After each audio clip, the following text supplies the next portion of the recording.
Hi all, hope you all are doing good. ನಾವು ಚೆನ್ನಾಗಿದ್ದೀವಿ, ನೀವೆಲ್ಲರೂ ಚೆನ್ನಾಗಿದ್ದೀರಾ? ನನ್ನ ಡೈಲಿ ವ್ಲಾಗ್ನ ಸ್ಟಾರ್ಟ್ ಮಾಡ್ತಿದ್ದೀನಿ. ಆ್ಯಕ್ಚುಲಿ ಲಾಸ್ಟ್ 3-4 ಡೇಸ್ ತುಂಬ ಬ್ಯುಸಿ ಇದ್ದಿದ್ದರಿಂದ ನಾನು ಒಂದು ವ್ಲಾಗ್ ಕೂಡ ಅಪ್ಲೋಡ್ ಮಾಡೋಕ್ಕಾಗಿರಲಿಲ್ಲ. ಆ್ಯಕ್ಚುಲಿ ನಾನು ಕಿಶೋರ್ ಅವ್ರು ಈಚೆ ಹೋಗಿದ್ವಿ. ಸೊ ಅಲ್ಲಿ ಇಂಟರ್ನೆಟ್ ಕನೆಕ್ಷನ್ ಎಲ್ಲ ಸರಿ ಇಲ್ಲದೆ ಇದ್ದಿದ್ದ ಕಾರಣದಿಂದ ವೀಡಿಯೋಸ್ ಇದ್ದರೂ ಕೂಡ ಅಪ್ಲೋಡ್ ಮಾಡೋಕ್ಕಾಗಿರಲಿಲ್ಲ. ನಾವೆಲ್ಲಿ ಹೋಗಿದ್ವಿ ಏನು ಅಂತ ನೆಕ್ಸ್ಟ್ ಅಪ್ಕಮಿಂಗ್ ವೀಡಿಯೋಸಲ್ಲಿ ಶೇರ್ ಮಾಡ್ತೀನಿ ನಾನು. ಈ ಬೇಸಿಕ್ ವ್ಲಾಗ್ ಏನಾಗಿರುತ್ತೆ ಅಂತಂದರೆ, ಕಿಶೋರ್ ಅವ್ರು ಯೂಶ್ವಲಿ ಕೆಲ್ಸಕ್ಕೆ ಹೋಗ್ಬಿಟ್ರೆ ನನ್ನ ಡೇ ಡಿಫ್ರೆಂಟ್ ಇರುತ್ತೆ. ಬಟ್ ಅವ್ರು ಮನೇಲೇ ಇದ್ದರೆ ನನ್ನ ಡೇ ಯಾವ ಥರ ಇರುತ್ತೆ ಅನ್ನೋದನ್ನು ಈ ವ್ಲಾಗಲ್ಲಿ ನಾನು ಶೇರ್ ಮಾಡಿದ್ದೀನಿ. ಅವ್ರಿಗೊಂದು ದಿನ ರಜಾ ಸಿಕ್ಕಿದ್ರೆ ಸಾಕು, he will share the whole day with me ಅಂತ ಹೇಳ್ಬೋದು, ಟೈಮ್ ಸ್ಪೆಂಡ್ ಮಾಡ್ತಾರೆ. ಸೊ ಅದೊಂದ್ರಲ್ಲಿ ನಂಗೆ ಸಖತ್ ಇಷ್ಟ ಆಯಿತು. ಮೇ ಬಿ ಹೊಸ್ದಾಗಿ ಮದುವೆ ಆಗಿರೋದ್ರಿಂದ ನಂಗೆ ಇದೆಯೋ ಏನೋ ಗೊತ್ತಿಲ್ಲ, ಮುಂದಕ್ಕೆ ಚೇಂಜ್ ಆಗಬಹುದೋ ಏನೋ. ಬಿಕಾಸ್ ಅವ್ರ ಫ್ರೆಂಡ್ಸ್ ಅಂತ ಇರುತ್ತಲ್ಲ, ಫ್ರೆಂಡ್ ಸರ್ಕಲೆಲ್ಲ, ಅದೆಲ್ಲ ಇವಾಗ ನನಗೋಸ್ಕರ ತುಂಬಾ ಅವಾಯ್ಡ್ ಮಾಡಿದ್ದಾರೆ. ನನ್ನ ಜೊತೆ ತುಂಬ ಟೈಮ್ ಸ್ಪೆಂಡ್ ಮಾಡಬೇಕಂತಾಗಿ ಜೊತೆಲೇ ಇರ್ತಾರೆ. ಬಿಕಾಸ್ ಒಬ್ಬಳನ್ನ ಬಿಟ್ಟೋದ್ರೆ ನನಗೂ ಲೋನ್ಲಿ ಫೀಲ್ ಆಗುತ್ತೆ ಅಂತ usually most of the time ಆದಷ್ಟು ನನ್ನ ಜೊತೆ ಸ್ಪೆಂಡ್ ಮಾಡೋಕ್ಕೆ ನೋಡ್ತಾರೆ. ಇದೇ ಥರ ಯಾವಾಗಲೂ ಇರಬೇಕು ಅಂತ ನಾನು ವಿಶ್ ಮಾಡ್ತೀನಿ.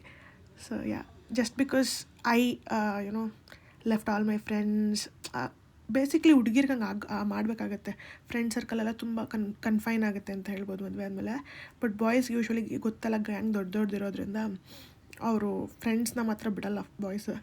But I know he is trying to do it for me. Let's see if it continues. I will be the most happiest one ಅದಾದರೆ. ಸೊ ಈ ವ್ಲಾಗಲ್ಲಿ ಏನಂತಂದರೆ ಮೋಸ್ಟ್ಲಿ ನೀವು ಫುಡ್ಡೇ ನೋಡ್ತೀರ ಅಂತ ಹೇಳ್ಬೋದು. ನಾನು ಇವಾಗ ಮದುವೆ ಆದಮೇಲಂತೂ ತುಂಬಾ ಕುಕ್ಕಿಂಗ್ ಕಲ್ತಿದ್ದೀನಿ ಅಂತ ಹೇಳ್ಬೋದು. ಮುಂಚೆ ಎಲ್ಲ ನಾನು ಇದೆಲ್ಲ ಮಾಡ್ತಾನೆ ಇರಲಿಲ್ಲ, ಬಿಸಿಬೇಳೆ ಭಾತ್ ಅದು ಇದು ಎಲ್ಲ. ಬಟ್ ನಾವು ಕಾಲ್ ಮಾಡೋದು, ನಮ್ಮ ಅಮ್ಮನ ಹತ್ರ ರೆಸಿಪಿ ಕೇಳೋದು, ಅದು ಹೆಂಗೆ ಹೇಳ್ತಾರೋ ಹಂಗೆ ಕುಕ್ ಮಾಡೋದು. ಆ್ಯಂಡ್ ಐ ಕಾಂಟ್ ಬಿಲೀವ್ ನಾನು ಇಷ್ಟು ಚೆನ್ನಾಗಿ ಅಡುಗೆ ಮಾಡ್ತಿದ್ದೀನಿ ಅಂತ. ಟೇಸ್ಟ್ ಕೂಡ ಸಕ್ಕತ್ತಾಗಿ ಕೊಡ್ತಿದ್ದೀನಿ ಅಂತ ನನಗೆ ಅನ್ನಿಸ್ತಾ ಇದೆ. So I am very proud of my self. ಒಂದೇ ಗೋಲ್ಲಿ ಕಲಿತು ಕಾಲಲ್ಲಿ ಕೇಳಿಕೊಂಡು ಯೂಟ್ಯೂಬ್ ವೀಡಿಯೋಸ್, ರೇಖಾ ಚಾನಲ್ ಅವ್ರದ್ದು, I am so thankful for our. ಎಷ್ಟು ನೀಟಾಗಿ ಎಕ್ಸ್ಪ್ಲೇನ್ ಮಾಡ್ತಾರೆ ರೇಖಾ ಅಡುಗೆ ಚಾನಲಲ್ಲಿ. ಸೊ ಅವ್ರ ವೀಡಿಯೋಸ್ ನೋಡಿಕೊಂಡೆ ಮೋಸ್ಟ್ ಆಫ್ ಆಲ್ ನನ್ನ ಕುಕ್ಕಿಂಗ್ ನಡೆಯುತ್ತೆ. ಮತ್ತು ಮಮ್ಮಿ ಹತ್ರನೂ ತೊಗೊತೀನಿ ಟಿಪ್ಸು. ಸೊ ಈ ಬಿಸಿಬೇಳೆ ಭಾತ್ ಕೂಡ ಅಷ್ಟೇ ರೇಖಾ ಚಾನಲಲ್ಲಿ ನೋಡಿ ಟ್ರೈ ಮಾಡಿದ್ದೆ, ತುಂಬಾ ಚೆನ್ನಾಗಿ ಬಂದಿತ್ತು. ಈ ವ್ಲಾಗಲ್ಲಿ ಬೇಸಿಕ್ಲಿ ಫುಡ್ಡೇ ನೋಡ್ತೀರ ಅಂತ ಹೇಳಿದ್ನಲ್ಲ. ಸೊ ನಾನು ಏನೇನು ಇವತ್ತು ಎಕ್ಸ್ಪೆರಿಮೆಂಟ್ ಮಾಡಿದೆ ಅವ್ರಿಗೆ ಮಾಡಿಕೊಡ್ಬೇಕು ಅಂತ ಹೇಳಿ ಅಂದ್ಬಿಟ್ಟು ಈ ವಿಡಿಯೋದಲ್ಲಿ ತೋರಿಸಿದ್ದೀನಿ. ಮಾರ್ನಿಂಗ್ ಮತ್ತು ಸ್ನ್ಯಾಕ್ಸು ಮತ್ತು ಲಂಚು ಮತ್ತು ಡಿನ್ನರ್ ಎಲ್ಲ ಕೂಡ ಮಾಡ್ಕೊಂಡು ತಿಂದ್ವಿ. ಮತ್ತು ಈಚೆ ಹೋಗಿದ್ವಿ. ಅಲ್ಲಿ ಒಂದು ಹಳೆ ಮೂವಿ ರಿಲೀಸ್ ಆಗಿತ್ತು, ಹೋಗಬೇಕು ಅಂತ ಲಾಸ್ಟ್ ಹೇಳಿದ್ನಲ್ಲ, ನಮ್ಮ ತಂಗಿ ಮನೇಲಿ ಲಾಸ್ಟ್ ವ್ಲಾಗಲ್ಲಿ ಹೋಗಿರಬೇಕಾದ್ರೆ ಸ್ಕಿಪ್ ಆಗಿತ್ತು ಅದು. ಬಿಕಾಸ್ ನಾವು ಅಲ್ಲೇ ಇದ್ದಿದ್ದರಿಂದ ಟೈಮ್ ಆಗೋಗಿ ನಾವು ಫ್ರೆಂಡ್ಸ್ನ ಏನಾದರೂ ಕಳ್ಸೋಣ ಅಂತ ಫ್ರೆಂಡ್ಸ್ನ ಕೇಳಿದ್ದಕ್ಕೆ ಅವ್ರ ಫ್ರೆಂಡ್ ಕಿಶೋರ್ ಅವ್ರ ಫ್ರೆಂಡ್ ಯಾರೋ ಹೋಗಿ ಬಂದಿದ್ರು. ಸೊ ನಾವು ಹೋಗಬೇಕು ಅಂತಲೇ ಅಂದ್ಕೊಂಡಿದ್ವಲ್ಲ, ಮತ್ತೆ ಈ ಚಾನ್ಸ್ ಸಿಗಲ್ಲ. ಓಲ್ಡ್ ಮಾಸ್ಟರ್ ಪೀಸ್ನ ಮತ್ತೆ ಥಿಯೇಟರ್ ಎಕ್ಸ್ಪೀರಿಯೆನ್ಸ್ ಮಾಡಬೇಕು ಅಂತಂದರೆ ರೈಟ್, ಅದೊಂಥರ ಒಳ್ಳೆ ಫೀಲ್ ಅಂತ ಹೇಳ್ಬೋದು. ಎವ್ರಿ ಮಿನಿಟ್ ಆ ಡೋಪಮೈನ್ ಹಿಟ್ಟು ಫುಲ್ ಖುಷಿ ಆಗ್ತಿರುತ್ತೆ ನೋಡ್ತಿದ್ರೆ. ನೋಡಿರೋ ಮೂವಿನೇ ಇಷ್ಟಕ್ಕೂ ಎಷ್ಟೋ ಸತಿ ನೋಡಿರ್ತೀವಿ ಟಿ ವಿಲಿ. ಬಿಕಾಸ್ ನಾವು ಚಿಕ್ಕವ್ರಿರ್ಬೇಕಾದ್ರೆ ರಿಲೀಸ್ ಆಗಿದ್ದು ರಜನಿಕಾಂತ್ ಮೂವಿ ಅದು. But it was great experience ಅಂತ ಹೇಳ್ಬೋದು ನಾವು ಮೂವಿಗೆ ಹೋಗಿದ್ದು. ಸೊ ಚೆನ್ನಾಗಿ ಮಾಡಿಕೊಂಡು ತಿಂದ್ಕೊಂಡು we spent a great time together ಅಂತ ಹೇಳ್ಬೋದು. ನಮ್ಮ ಅತ್ತೆನೂ ಮನೆಯಲ್ಲೇ ಇದ್ದರು, ಅವ್ರಿಗೂ ಕೂಡ ಮಾಡಿಕೊಟ್ಟಿದ್ದೆ. ಶಿ ಆಲ್ಸೋ ಲೈಕ್ ಡಿಟ್ ಅಂತ ಹೇಳ್ಬೋದು. So it was a great day. ನೀವು ಕೂಡ ವಿಡಿಯೋ ನೋಡಿ ಇಷ್ಟ ಆದರೆ ಲೈಕ್ ಮಾಡಿ, ಶೇರ್ ಮಾಡಿ, ಕಮೆಂಟ್ ಮಾಡಿ, ಮತ್ತು ನಿಮ್ಮ ಫ್ರೆಂಡ್ಸ್ ಜೊತೆ ಶೇರ್ ಮಾಡೋದನ್ನ ಕೂಡ ಮರಿಬೇಡಿ. ಯಾರ್ಯಾರು ಸಬ್ಸ್ಕ್ರೈಬ್ ಮಾಡ್ಕೊತೀರ ನೋಡ್ತಿದ್ರು, ಪ್ಲೀಸ್ ಸಬ್ಸ್ಕ್ರೈಬ್ ಮಾಡ್ಕೊಂಡು ನೋಡಿ ಅಂತ ಕೇಳ್ಕೊತ ಇದೇ ರೀತಿ ಸಪೋರ್ಟ್ ಕೊಡ್ತಾರೆ. Thank you so much for watching. ಇನ್ನು ಕೆಲವೇ ದಿನಗಳಲ್ಲಿ ನ್ಯೂ ಇಯರ್ ಬರ್ತಿದೆ. As usual every year resolutions ತೊಗೊಳ್ಳೋದು, ಜಿಮ್ ಫೀಸ್ ಪೇ ಮಾಡೋದು, ಜಿಮ್ ಸ್ಕಿಪ್ ಮಾಡೋದು, ಇದೇ ಥರ ಆಗ್ತಿರುತ್ತೆ. ಮೋಸ್ಟ್ ಆಫ್ ಆಲ್ ನನಗೆ ಮಾತ್ರ ಅಲ್ಲ, ಎಲ್ಲರಿಗೂ ಎಕ್ಸ್ಪೀರಿಯೆನ್ಸ್ ಆಗುತ್ತೆ ಅಂತ ಅಂದ್ಕೊತೀನಿ. ಎಕ್ಸೆಪ್ಟ್ ದೋಸ್ ಲೈಕ್ ಫುಲ್ಲು ಡೆಡಿಕೇಟೆಡ್ ಆಗಿ ಹೋಗೋರು ಬಿಟ್ಟು, ಯಾರ್ಯಾರೆಲ್ಲ ನ್ಯೂ ಇಯರ್ಗೋಸ್ಕರ ಅಂತ ಪೇ ಮಾಡ್ತಾರಲ್ಲ, ಅವ್ರಿಗೆ ಯಾರಿಗೂ ಕಂಟಿನ್ಯೂ ಮಾಡೋಕ್ಕೆ ಆಗೋದಿಲ್ಲ. ಅದರಲ್ಲಿ ನಾನು ಒಬ್ಳು ಅಂತ ಹೇಳ್ಬೋದು. ಆಲ್ಮೋಸ್ಟ್ ಒಂದು 4-5 ಇಯರ್ಸಿಂದನೂ ಅಷ್ಟೇ ಹೋಗಬೇಕು ಅಂದ್ಕೊಳ್ಳೋದು, ಜಿಮ್ ಫೀಸ್ ಕಟ್ಟೋದು, ಮತ್ತು ಸ್ಕಿಪ್ ಮಾಡೋದು. ಡಯಟ್ ಮೇಂಟೈನ್ ಮಾಡೋಕ್ಕೆ ಮಾತ್ರ ನನ್ನಂಥ ಫುಡ್ಡಿ ಕೈಯಲ್ಲಿ ಸಾಧ್ಯನೇ ಇಲ್ಲ ಅಂತ ಅಂದ್ಕೊತೀನಿ. ಎಷ್ಟೇ ಟ್ರೈ ಮಾಡಿದ್ರೂ 3-4 ಡೇಸ್ ಮ್ಯಾಕ್ಸಿಮಮ್ ಪ್ರಾಪರ್ ಡಯಟ್ ಮಾಡಿದ್ರೆ ಅದಕ್ಕೆ ಡಬಲ್ ಸ್ನ್ಯಾಕ್ಸ್ ಎಲ್ಲ ತೊಗೊಂಡು ತಿನ್ನಬೇಕು ಇರುತ್ತೆ. ಸೊ ಬಟ್ ಈ ವರ್ಷವೂ ಅದೇ ಥರ ರೆಸೊಲ್ಯೂಷನ್ ತೊಗೊತಿದ್ದೀನಿ. ಈ ಸತಿ ನಮ್ಮ ಕಿಶೋರ್ ಅವ್ರು ಇರೋದ್ರಿಂದ I hope it will work out. Because ಅವರಂತೂ ಆ್ಯಕ್ಚುಲಿ ಸ್ಪೀಕಿಂಗ್ ತುಂಬ ಫಿಟ್ಟಾಗಿರಬೇಕು ಅಂತ ಹೇಳಿ ತುಂಬಾ ಕಂಟ್ರೋಲ್ ಮಾಡ್ತಾರೆ. ಶುಗರೆಲ್ಲ ಅವ್ರು ತಿನ್ನೋದೇ ಇಲ್ಲ. ನಾನು ಮಿಲ್ಕ್ ಟೀ ಎಲ್ಲ ಕುಡಿತಾ ಇರ್ತೀನಿ with sugar, but he will drink only green tea. ಮತ್ತು ಫುಡ್ ಕೂಡ ಅಷ್ಟೇ ತುಂಬ ಕಂಟ್ರೋಲ್ ಮಾಡ್ತಾರೆ. ಈ ಆಯಿಲಿ ಐಟಮ್ಸ್ ಎಲ್ಲ ತುಂಬ ಪ್ರಿಫರೇ ಮಾಡೋದಿಲ್ಲ ಅವರು. ಮತ್ತು ಜಿಮ್ ಕೂಡ ಅಷ್ಟೇ ಕಂಟಿನ್ಯೂಸ್ ಆಗಿ ಮಾಡ್ತಿದ್ರು. ನಾನು ಬಂದ ಮೇಲೆ ಸ್ವಲ್ಪ ಬ್ರೇಕ್ ಆಗಿದೆ, ಬಿಕಾಸ್ ಅಲ್ಲಿ ಇಲ್ಲಿ ಓಡಾಡ್ಕೊಂಡಿರೋದ್ರಿಂದ ಹೋಗೋಕ್ಕಾಗ್ತಿಲ್ಲ ಅವ್ರಿಗೆ.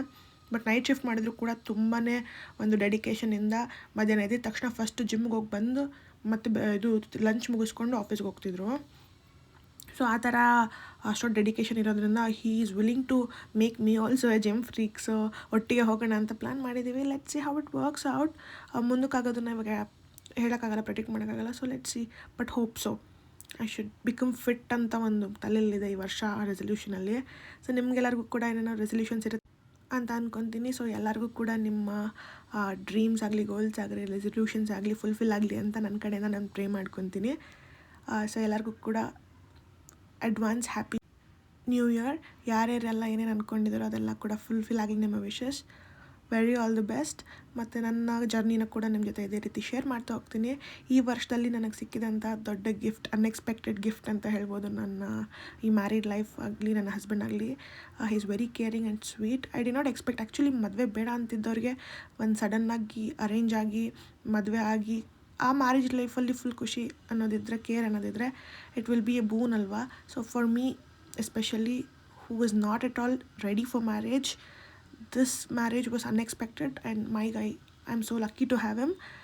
So my marriage life is going good ಅಂತ ಹೇಳ್ಬೋದು. ನೋ ನಜರ್ ಪ್ಲೀಸ್. ಸೊ ಯಾ, ಮೂವಿ ಮುಗಿಸ್ಕೊಂಡು ಬರೋಷ್ಟೊತ್ತಿಗೆ ನೈಟ್ 11 ಗಂಟೆ ಆಗಿತ್ತು. ಸೊ ಅಲ್ಲಿ ಸ್ವಲ್ಪ ಸ್ನ್ಯಾಕ್ಸ್ ಏನಾದರೂ ತಿನ್ಕೊಂಬರೋಣ ಅಂತ ನೋಡಿದ್ರೆ ನಮ್ಮ ಏರಿಯಾದಲ್ಲೇ ಸ್ಮೋಕ್ ಬಾರ್ಬಿಕ್ಯೂ ಇತ್ತು. ಅದನ್ನು ಕೂಡ ಒಂದು ಸ್ವಲ್ಪ ಟೇಸ್ಟ್ ಮಾಡಿಕೊಂಡು ಮನೆಗೆ ಹೋಗಿ ಮ್ಯಾಗಿಗೆ ಏನಾದರೂ ಮಾಡ್ಕೊಳ್ಳೋಣ ಅಂತ ಹೇಳಿ ಸ್ಮೋಕ್ ಬಾರ್ಬಿಕ್ಯೂ ಅಲ್ಲಿ ಒಂದು ಸ್ವಲ್ಪ ತಿನ್ಕೊಂಡು ಮನೆಗೆ ಬಂದಿದ್ವಿ.